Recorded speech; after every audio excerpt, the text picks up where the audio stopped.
Hi hello welcome back ಪುಷ್ಪ cooking channel. ಬನ್ನಿ friends, ಇವತ್ತು ನಾನು ಜಾಮೂನ್ನ ಮಾಡ್ತಾಯಿದ್ದೀನಿ. ಹೇಗೆ ಮಾಡಿದೆ ಅಂತ ತೋರಿಸ್ತೀನಿ. ಒಂದು ಪಾತ್ರೆನೇ ತೊಗೊಂಡಿದ್ದೀನಿ. ಫಸ್ಟು ಅದಕ್ಕೆ ಒಂದು 2 ಬಟ್ಲು ಸಕ್ಕರೆನ ತೊಗೊಂಡಿದ್ದೀನಿ. ಹಾಗೆ 2 ಬಟ್ಲು ಸಕ್ಕರೆಗೆ 4 ಬಟ್ಲು ನೀರನ್ನ ಹಾಕ್ತಾಯಿದ್ದೀನಿ ಅದೇ ಬಟ್ಲಲ್ಲಿ. ಹಾಗೆ ಇದಕ್ಕೆ ಒಂದು 3 ಏಲಕ್ಕಿನ ಕೂಡ ಈ ಥರ ಸಿಪ್ಪೆನ ಬಿಡಿಸಿ ಹಾಕೋತಾಯಿದ್ದೀನಿ.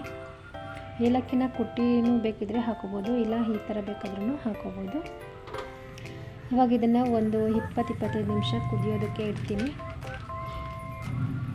ಈ ಕಡೆ ನಾನು ಒಂದು 2 ಪ್ಯಾಕ್ ಜಾಮೂನ್ ಪ್ಯಾಕ್ನ ತೊಗೊಂಡಿದ್ದೀನಿ. ಅದಕ್ಕೆ ನಾನಿಲ್ಲಿ ನೀರು ಹಾಕಿಬಿಟ್ಟು ಕಲಿಸ್ಕೊತಾ ಇಲ್ಲ, ಹಾಲನ್ನ ಹಾಕಿ ಕಲಸಿಟ್ಕೊತಾ ಇದ್ದೀನಿ. ಜಸ್ಟ್ ಹಂಗೆ ಕಲಸಿ ಇಟ್ಕೊತಾ ಇದ್ದೀನಿ. ಅದನ್ನು ತುಂಬ ರಫಾಗಿ ಕಲಿಸೋದಿಲ್ಲ, ಹಿಟ್ಟನ್ನ ಜಸ್ಟ್ ಹಂಗೆ ಕಲಿಸ್ಬಿಟ್ಟು ಸ್ವಲ್ಪ ತೆಳುವಾಗಿಯೇ ಕಲಿಸ್ಬಿಟ್ಟು ಒಂದು ಲಿಡ್ನ ಕ್ಲೋಸ್ ಮಾಡಿ ಇಡ್ತೀನಿ 1-2 ನಿಮಿಷ. ಈ ಕಡೆ ನೋಡಿ ಸಕ್ಕರೆ ಪಾಕ ಕರೆಕ್ಟಾಗಿ ಹದವಾಗಿ ರೆಡಿಯಾಗಿದೆ. ಇದನ್ನು ಕೂಡ ಸೈಡ್ಗೆ ಎತ್ತಿಟ್ಕೊತೀನಿ. ಈ ಕಡೆ ಜಾಮೂನ್ ಹಿಟ್ಟು ಕೂಡ ಚೆನ್ನಾಗಿ ನೆಂದಿದೆ ನೋಡಿ. ಇವಾಗ ಫಸ್ಟು ಈ ಥರ ಮಾಡಿ ಇಟ್ಕೊತೀನಿ ನಾನು.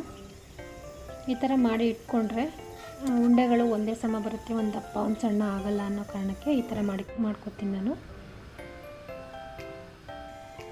ನೋಡಿ, ಸ್ವಲ್ಪ ತುಪ್ಪನ ಕೈಗೆ ತುಪ್ಪನ ಮಾಡ್ಕೊಬಿಟ್ಟು ಈ ಥರ ಉಂಡೆಗಳನ್ನ ರೌಂಡ್ ಶೇಪಲ್ಲಿ ಮಾಡ್ಕೋಬೇಕು.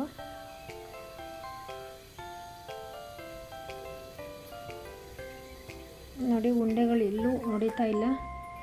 ಹಾಗೆ ನಾವು ಎಣ್ಣೆಗೆ ಹಾಕಿದಾಗ ಕೂಡ ಅದು ಫುಲ್ಲು ಓಪನ್ ಆಗೋ ಥರ ಓಪನ್ ಆಗಲ್ಲ.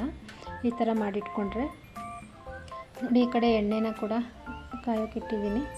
ಆ ಕಡೆ ಸಕ್ಕರೆ ಪಾಕ ಕೂಡ ರೆಡಿಯಾಗಿದೆ ನೋಡಿ. ಇವಾಗ ಇದನ್ನು ಸ್ವಲ್ಪನೇ ಹಾಕ್ಕೊಂಡು ಈ ಥರ ಎಣ್ಣೆಲಿ ಚೆನ್ನಾಗಿ ಬ್ರೌನ್ ಕಲರ್ ಬರೋವರೆಗೂ ನಾವು ಬೇಯಿಸ್ಕೋಬೇಕು. ಎಣ್ಣೆ ಒಳಗಡೆ ಸ್ವಲ್ಪ ಡಾರ್ಕ್ ಆಗಿಯೇ ಬ್ರೌನ್ ಕಲರಾಗಿ ಬರಬೇಕು. ಅದನ್ನು ತೆಗೆದು ಸಕ್ಕರೆ ಪಾಕದೊಳಗಡೆ ಹಾಕ್ಕೊಂಡ್ರೆ ಅದು ಸಕ್ಕರೆ ಪಾಕನ ಹೀರ್ಕೊಂಡು ಉಂಡೆಗಳೆಲ್ಲ ಸ್ವಲ್ಪ ಎಕ್ಸ್ಪೆಂಡ್ ಆದಾಗ ಕಲರು ಪರ್ಫೆಕ್ಟಾಗಿ ನಮಗೆ ಜಾಮೂನ್ ಕಲರ್ ಬರುತ್ತೆ. ಹಾಗಾಗಿ ಸ್ವಲ್ಪ ಜಾಸ್ತಿನೇ ಬ್ರೌನ್ ಕಲರಾಗಿ ಬರೋ ಹಾಗೆಯೇ ಎಣ್ಣೆ ಒಳಗಡೆ ನಾವು ಬೇಯಿಸ್ಕೋಬೇಕು.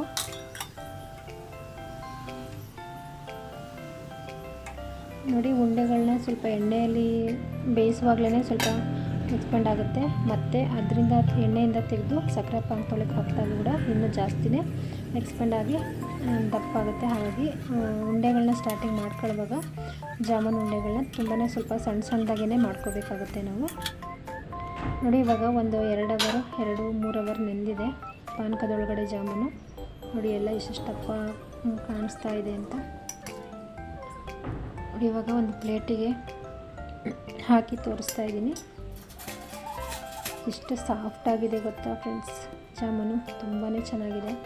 ನೀವು ಕೂಡ ಇದನ್ನು ಒಂದು ಸಲ ಟ್ರೈ ಮಾಡಿ ನೋಡಿ, ಖಂಡಿತ ನಿಮಗೂ ಇಷ್ಟ ಆಗುತ್ತೆ. ನೋಡಿ, ಎಷ್ಟು ಸಾಫ್ಟಾಗಿದೆ. ಸಕ್ಕರೆ ಪಾಕನೆಲ್ಲ ಎಷ್ಟು ಚೆನ್ನಾಗಿ ಹೀರ್ಕೊಂಡಿದೆ.